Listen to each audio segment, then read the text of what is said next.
नमस्कार दोस्तों। दो मुट्ठी चावल कैसे बन गए एक अधिकारी के लिए तबादले का कारण, इस वीडियो में जानिए।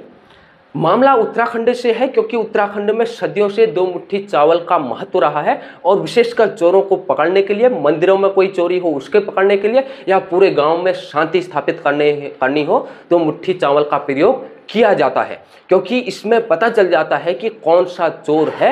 यह एक मनोवैज्ञानिक विधि होती है जिसके कारण यह पता चलता है, क्योंकि हमें भी यह बताया जाता है कि दो मुट्ठी चावल का महत्व आज भी जो सदियों पुराना था वही है। लेकिन यह एक बड़े अधिकारी के लिए उसके तबादले का कारण बन जाता है, क्योंकि लोहाघाट में लोक निर्माण विभाग में जो अभिशासी अभियंता थे आशुतोष कुमार, वह एक फरमान जारी करते हैं 16 तारीख को कि उनके ऑफिस के अपर सहायक अभियंता जयप्रकाश की सेवा पुस्तिका ऑफिस में से गायब हो गई है, जो अलमारी में रखी गई थी। जिसके बाद जयप्रकाश बहुत ही मानसिक तनाव में चल रहे हैं। उसे पकड़ने के लिए, ताकि उस चोर को पकड़ लिया जाए और वह मानसिक तनाव से निकल पाए, इसके लिए अभिशासी अभियंता एक फरमान जारी करते हैं कि सभी लोग 17 तारीख को ऑफिस में 2 मुट्ठी चावल लाएं। जिससे वह क्या विधि अपनाते वह वही जानते हैं, लेकिन 2 मुट्ठी चावल का महत्व होने के कारण उन्होंने शायद ये फरमान जारी किया गया होगा।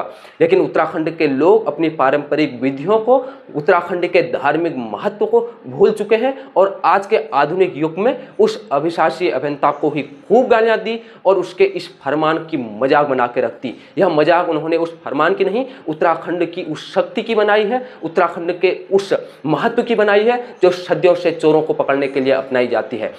लेकिन सबसे बड़ी बात यह है दोस्तों, उस अभिशासी अभियंता जो है उसे तबादला कर दिया गया है लोहाघाट से अब पौड़ी गढ़वाल में। यह आदेश लोक निर्माण विभाग के जो सचिव हैं उनके द्वारा आ गया है। अब उन्हें पौड़ी गढ़वाल में अपनी सेवा देनी होगी, लेकिन यह आदेश कितना सही कितना गलत आपको फैसला करना है। क्योंकि 2 मुट्ठी चावल, क्योंकि जब देखता है एक नाचने वाला व्यक्ति, वह बता देता है कि 2 मुट्ठी चावल से कौन चोर है कौन नहीं है। यह एक बहुत ही मनोविज्ञान की विधि भी हो सकती है, लेकिन इसे उत्तराखंड के लोगों ने इस बार नकारात्मक रूप में लिया, जो कि उत्तराखंड के अस्तित्व के लिए आने वाले वक्त में भी खूब सवाल खड़े करने वाली याद आती है दोस्तों। जब एक बार एक चोर को पकड़ने के लिए एक राजा सबको बुलाता है, पूरे मुल्क के लोगों को बुलाता है और एक सबसे कहता है कि चोर हमने पकड़ लिया है, क्योंकि उसके सर में मकड़ी का जाल है। जो चोर से वह फार्म में बड़बक जाओ, तो जो चोर था वह अपने सर में ऐसे बड़वा का जाल मिटाने की कोशिश करता है और लोग कुछ भी नहीं करते। इसी कारण से वह चोर पकड़ा जाता है।